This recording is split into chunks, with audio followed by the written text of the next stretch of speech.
Buenos días o buenas tardes, licenciado.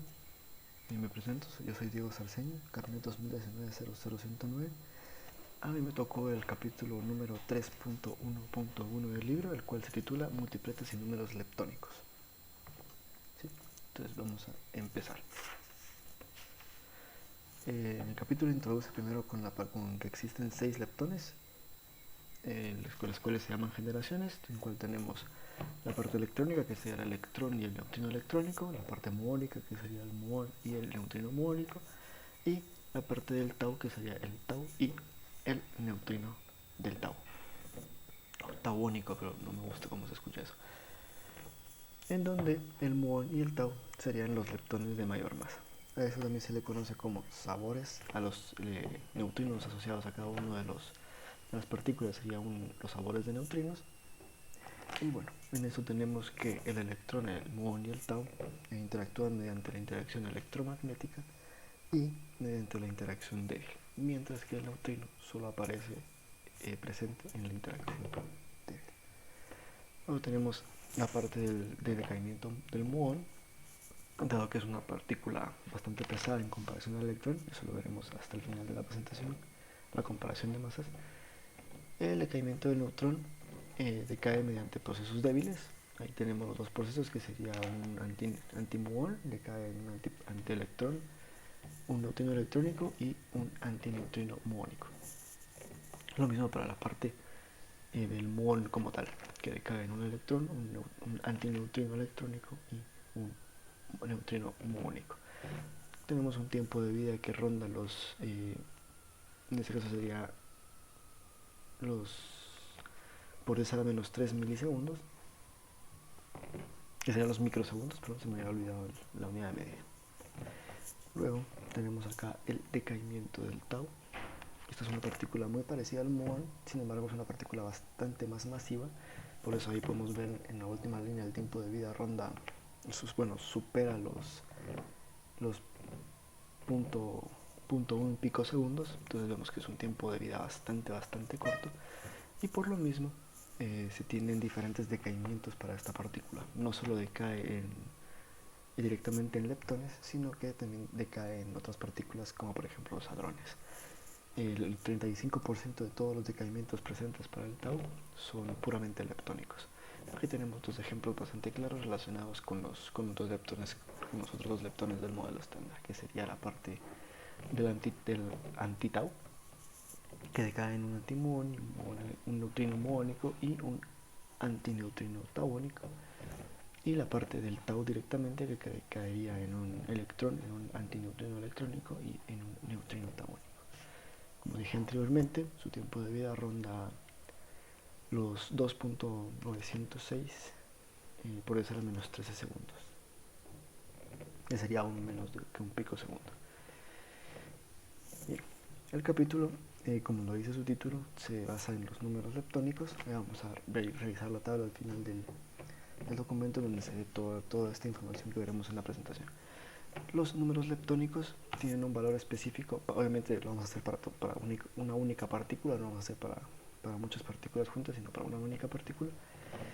Los 3 números electrónicos dependen de su valor dependiendo de si está o no la partícula asociada a dicho número leptónico. Me explico. En el L sub E, que sería el número leptónico para el electrón, su valor es 1, tanto para el electrón como para el neutrino electrónico, y menos 1 para sus respectivas antipartículas, es decir, el positrón y el antineutrino electrónico. Lo mismo para el muón y para el tau. Aquí tenemos un pequeño ejemplo en el decaimiento del neutrón. En el número leptónico del neutrón, dado que no es ningún leptón, pues es 0. Para el protón también tenemos lo mismo que en el neutrón, entonces su número leptónico sería 0. Para el electrón, su número leptónico sería Le igual a 1. Y para el antineutrino electrónico, pues sería menos 1. Su número leptónico Le sería menos 1. Entonces vemos que justamente al inicio tenemos en 0 y al final, sumando los 3 números leptónicos de las 3 partículas resultantes, tenemos 0 también. Este es un pequeño ejemplo que también nos ilustra la importante conservación del número leptónico. ¿Sí? Aquí tenemos un ejemplo un poco más complejo, que sería únicamente para interacciones electromagnéticas, en lo cual todo esto se reduce a números leptónicos entre las partículas como tal. No tomaríamos en cuenta los neutrinos asociados a cada partícula, simplemente sería la partícula y su antipartícula. ¿Qué es lo que describo ahí como interacción en pares partícula-antipartícula? Y aquí tenemos un ejemplo de una interacción entre positrón y electrón que nos da como resultado un muón y un antimuón, que sería esto que tenemos aquí por medio de un fotón, obviamente.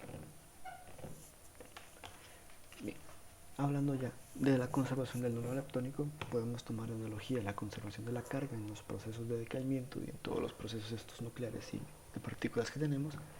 En todo se tiene que conservar la carga. De lo contrario, no es un proceso que se vea en la naturaleza. Lo mismo para los leptones. Si no se conserva el número leptónico, o sea, estamos añadiendo una condición más en la conservación y en la posibilidad de tener ciertas interacciones, pues si el número leptónico no se conserva, pues no tenemos esa interacción respectiva en la naturaleza.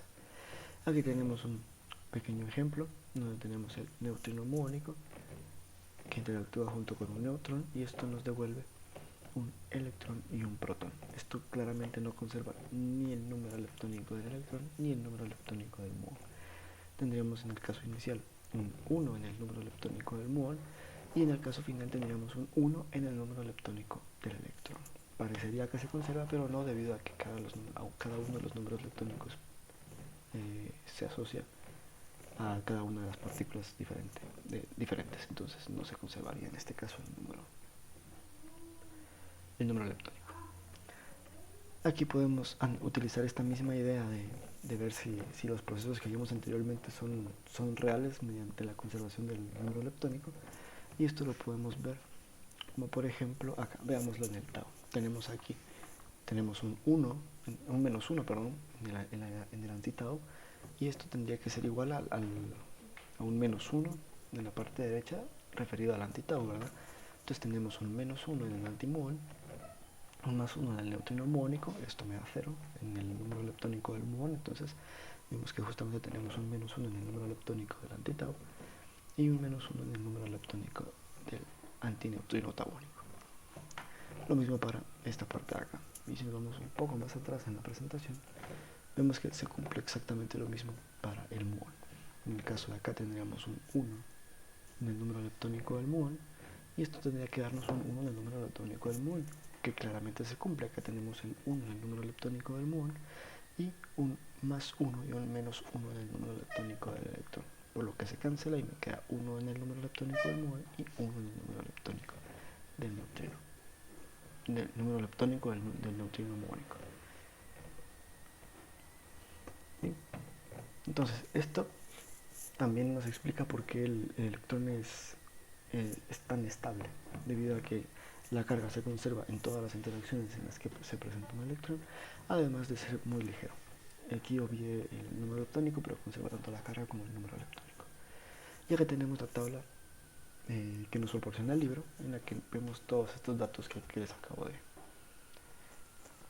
mostrar. En este caso tendremos las masas, en las que no aparecen las unidades de medida, o sea, en todas las que no son de neutrinos, están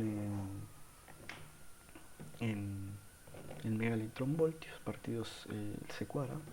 Entonces vemos justamente la gran diferencia entre el electrón y el muón, y la aún más gran diferencia entre el muón y el tau. Acá veríamos las cargas respectivas de cada uno de nuestros leptones, que para los neutrinos serían 0, para cada sabor de neutrinos sería 0, y para las partículas grandes sería menos 1. Tenemos los respectivos números leptónicos que os acabo de explicar. Tenemos nuestros tiempos de vida, que todos los neutrinos y el electrón son estables, a excepción obviamente del muón y del tau, como vimos anteriormente. Acá vemos que los decaimientos del muón tienen un 100% de probabilidad de que ocurra con un electrón, un antineutrino electrónico y un neutrino muónico. A diferencia del tau, que tenemos diferentes tipos de decaimientos. Obviamente he expresado que el 35% de los decaimientos son puramente leptónicos, que vemos que 17.4 más 17.8 da aproximadamente 35.2. Entonces vemos que aproximadamente el 35% se cumple, y que tenemos el otro 64.8% de los decaimientos del tau en un neutrino tauónico y un hadrón. Esto debido a la gran masa que tiene el tau en megaelectronvoltios. Esto sería todo por la presentación. Aquí terminaría la sección que me tocó, que sería la 3.1.1. Muchas gracias por su atención.